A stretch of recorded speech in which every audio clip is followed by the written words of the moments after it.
Here's something that no one will tell you. Menopause can actually begin in your 30s. And any woman can experience this, regardless of your race or your lifestyle.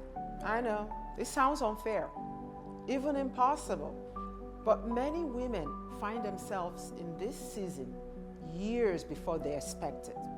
Now they are confused, often misdiagnosed, and struggling in silence.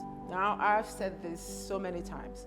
Menopause is compulsory, but suffering is optional. You don't have to suffer in silence. And in fact, it is time for us to debunk that myth that suffering through menopause is what makes you a woman. That is just not so. It may surprise you to realize that a simple hack or some practice may alleviate many of the symptoms that you have. How do you know if you will experience menopause early? The first thing is your hormone levels can often be a good clue to tell you if you're going to experience menopause early or late. And if your reproductive hormones are relatively low or often fluctuating, that's often a clue. Now, the second sign is your family history can also be a good pointer to determine if you're going to experience menopause early or not. If female members of your family, like your mom or your aunt, experience menopause early, that could be an indicator for you. Now here I'm going to list 5 undeniable signs that you're going to experience menopause early.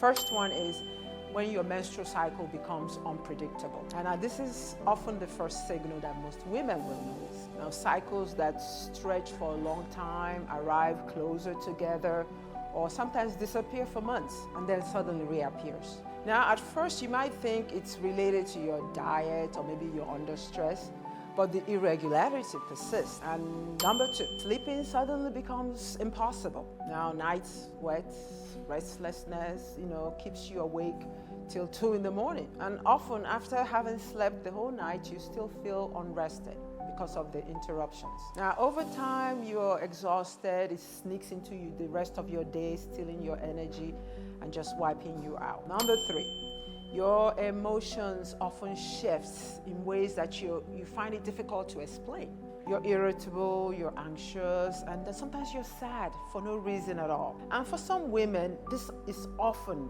a very difficult and challenging time because they don't feel like themselves anymore. And people around you will think you're just under stress, but it's good to interrogate those feelings and find out what's really going on. Number 4, your mind no longer feels sharp, and then you start to experience brain fog, and it makes everything harder.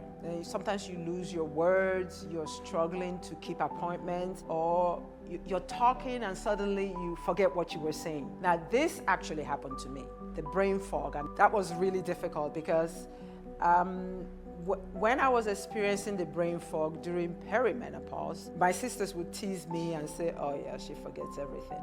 But I wasn't forgetting.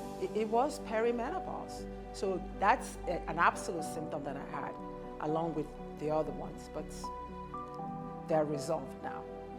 I suffered with brain fog for quite a while until I realized what was happening to me. Now, number 5, you have this subtle body changes that refuses to go away.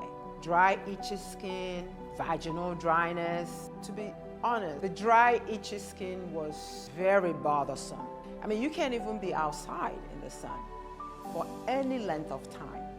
That was really bothersome. And no lotion, no cream seemed to help. Now, for a lot of women, some people dismiss these things, but I'm telling you, if you are constantly itching and uncomfortable, it's not something that to be dismissed. It's something that you need to interrogate with your doctor and figure out what you need to do in order to alleviate your symptoms. These signs are not the end of your story. Now, a simple blood test from your gynecologist can confirm what is happening to you. And from hormone replacement to certain lifestyle changes or shifts can give you the relief that you deserve. No woman should suffer in silence. Remember, menopause is compulsory, but suffering is optional.